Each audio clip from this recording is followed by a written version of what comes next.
All right, so here's the Diggs mat that we got for the inside of the Diggs Revolve crate. Let's go ahead and take it out of the packaging and see what it looks like. So this is the Snooz mat. This is what the cover looks like. You can see the fabric is very thick. It's a very good quality design. The zipper, it does have a covered flap, and it is a very strong zipper, as you can see there. When you open it up, it does have that waterproof material on the bottom, and it does have a glazed top as well.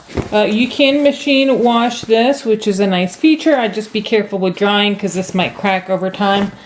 And here is the cushion. Let's go ahead and take that out. And you want to give this time to expand.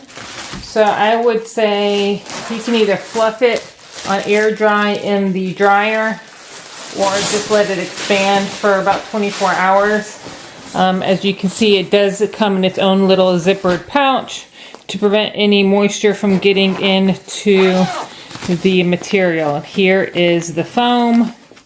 It does have a cooling top to it, so that's really nice, but I would give this time to expand. So we have this, and it tells you which side is up, of course. I'm going to put that in the cover.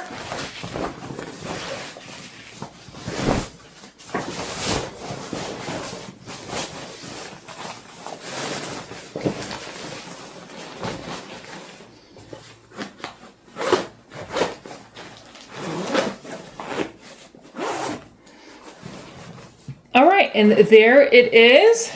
Now here is the pad. We are going to wait about 24 hours for it to fully expand. And because we have the divider in, you can see it right here, you cannot use this pad when the divider is being used. So that's why I have a blanket in the crate. Our puppy is coming home on Thursday, so in about 2.5 days. So we want to keep it with the divider in. And we'll use this as she gets a little bit older.